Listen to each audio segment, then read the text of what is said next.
Good morning! Kamusta kayo dyan? So, here we are. Nag-iisip ng anong content ang gagawin. Ano nga ba?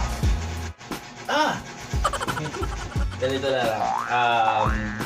Mag-go tubeless tayo. Oh yeah. So, what we need is tools. Meron tayo dito.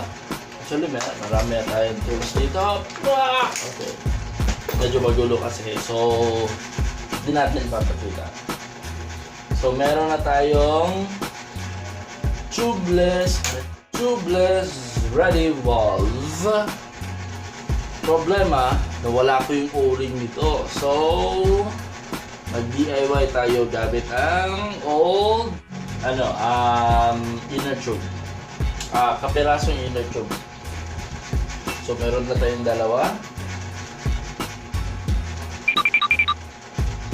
So that's it.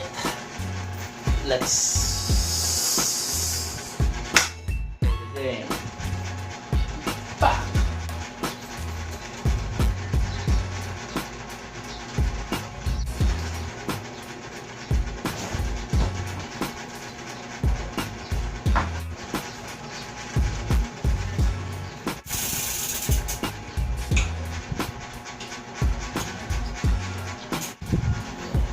Yeah! So let's start.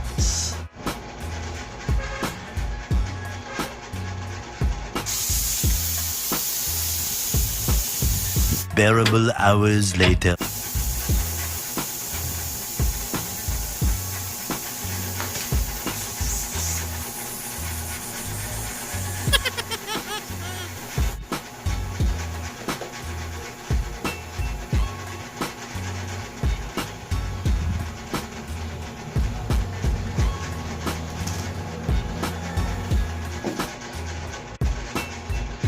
Meron pa palang o-ring, guys. Nagagamit natin ito. So, release.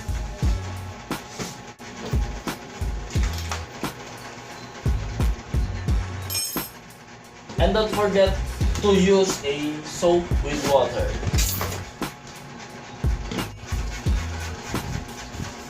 This soap with water will help you get the rim so very easily. So sa mga nagbabalak dyan na use soap with water talaga. Simple as that.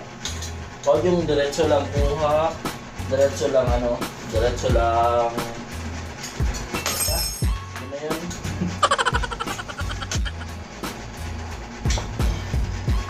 Simple as that. And yes, kunin mo muna yung inner tube mo. At syempre, yung buong tube.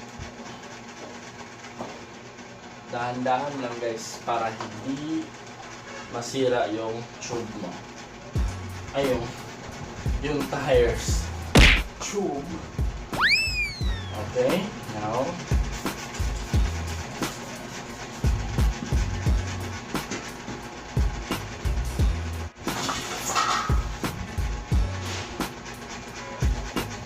okay.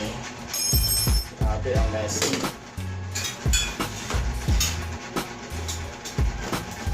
Linisin natin or kunin natin lahat ng mga nasa tape. Nasa rim, yung mga tape. No, because we will use a tubeless sealant. Actually, tubeless rim tape. My God. Ito, from Segment. So finally, kuha ko na siya. So ang gagawin natin, linisin natin itong loob with soap with water.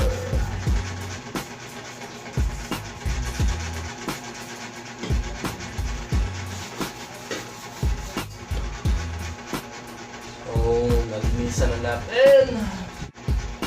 Is ilalagay na natin yung rim tape.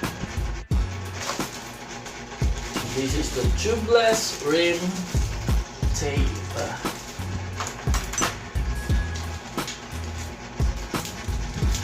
So let's start. So sa paglatag ng rim tape, hanapin mo yung lalagyan na valve core dito sa gitna. So ikaw na magtansya kung saan. So dito tayo magsimula.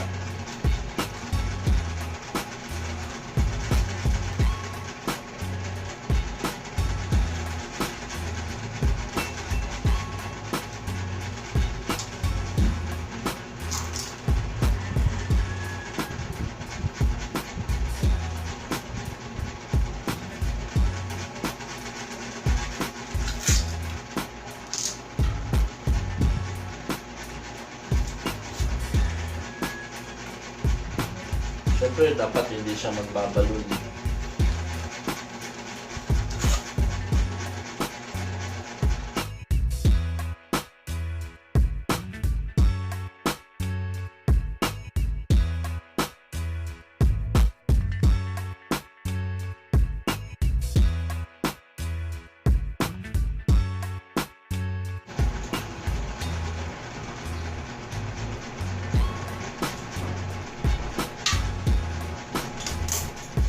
Actually, this is all DIY para just to prevent something,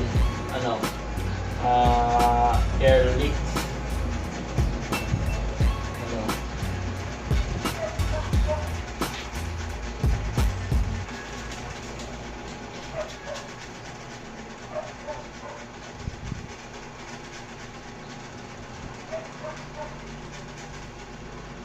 This is what my old device is. Medyo hindi siya maganda tignan,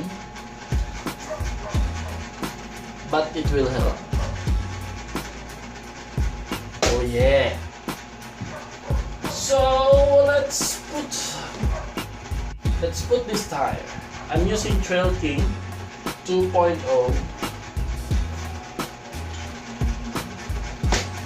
Mga estilo ang paglalagay ng tire. It depends on you on how to do it. But this is how I do it.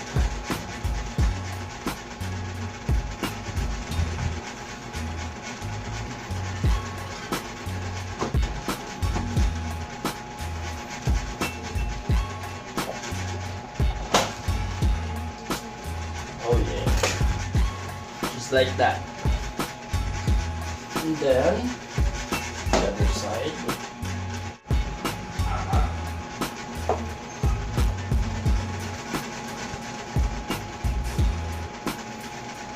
This is how I do it.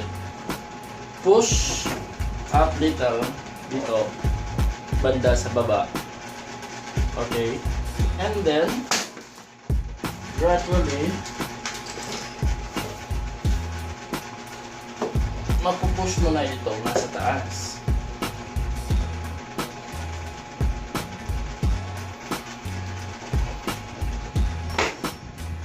Tada! We will now pump it up para magiging seated yung tire. So what we will use is this one. Wala tayong floor tire, floor pump. So we will use this one, and hopefully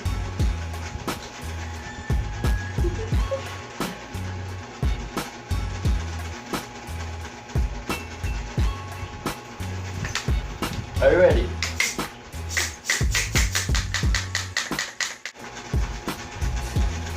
Okay, so here it is, guys. It's already seated. So now, gagawin natin, kunin natin to. Lahat ng mga to. So now we will use this tire sealant, okay? Actually, ang laman nito is a stand sealant. Medyo ubos-ubos na kasi. Medyo konti na lang talaga siya. So, ubusin na lang natin to. Ito, nahanap na natin. ang nozzle na ito.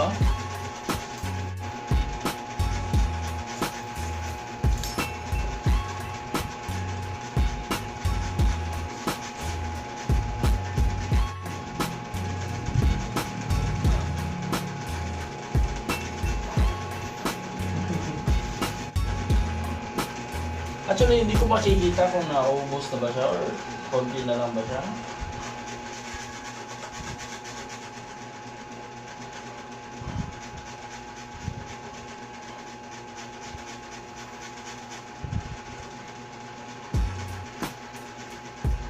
Ubos! So ito guys, naubos ko siya dito. Sa isang gulong lang, yung 150 ml. MM. Mga ano lang yan eh. Nasa 75 ml lang kasi yan eh. So what we will do, balik pa dito. More. Pihitin natin ito ng mabuti. First, the pumpkin head. Kung meron kayong tools na pampihit nito, it's better. Kung wala, use a small plier.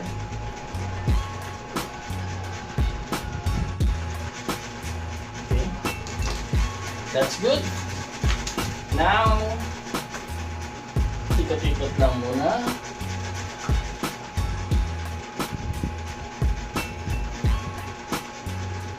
Then,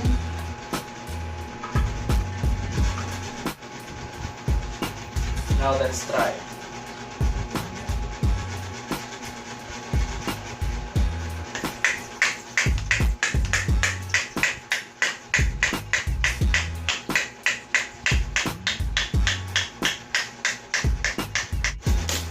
Okay, and here it is.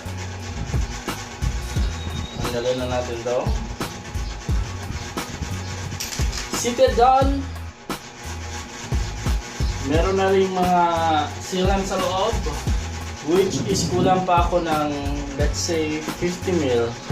Kasi konti lang yung nandito eh. So, pag-isahan lang talaga siya. So, okay, ganito guys. Hindi talaga ito yung ginamit ko. Yung hand pump. Pumunta talaga ako dun sa gasoline station sa Caltex to inflate the tire. Kasi medyo mahirap. Actually, hindi talaga ito advisable Pero, kung firm yung pagkalagay ng tape at saka kahit konting lang yung nilagay mo na kasi ako kasi kanina nagmamadali ako yung paglagay ng tape, so hindi masyado siya firm, kaya ito yung result. Okay, pero okay naman. And then naalog-alog. Actually, pagkalagay mo ng sealant, pagkalagay ng hangin, alog-alog mo ito, and then wait it for half a day or good for a day talaga, kasi titignan mo yung pressure. Okay, titignan mo pa yung pressure. It's good, ayon sa research, better na mag-tubeless tire ka because magaan siya. Yes, nafe-feel mo naman, parang nabawasan lang siya ng, let's say, mga 100, more than 100 grams. Ganon lang yung bawas niya. Okay, but let's say, kasi tinimbang ko to kanina, mga nasa 1.9 kilos. Okay, then nung nabawasan na siya, nasa 1.8 something na siya. Ganun. So good. Okay, maganda siya kasi yung meron pa siyang inner tube, parang na lang magto 2 kilos na siya kaya nung nilagay ko yung wala nang inner tube. What? Say what? Wala na siya inner tube. Tubeless na siya. Good. Maganda siya. Okay. Oh yeah! Tubeless! Kaya kayo, inaanyayahan ko na kayo na mag-tubeless na din. Maganda to. Okay? Ganda. Why? Kasi nga, sabi nila, 600 grams ang mawawala sa wave ninyo during the rolling. Kumbaga inertia niya. Inertia, ano ba yun? Yes, 600 grams of inertia ang mawawala sa inyo. Tama ba? Okay, what's up, what's up? This is yours truly, and cycling is the name of the game. Don't forget to subscribe to my channel, Clindix channel, and click the bell button. See you again next time. Goodbye.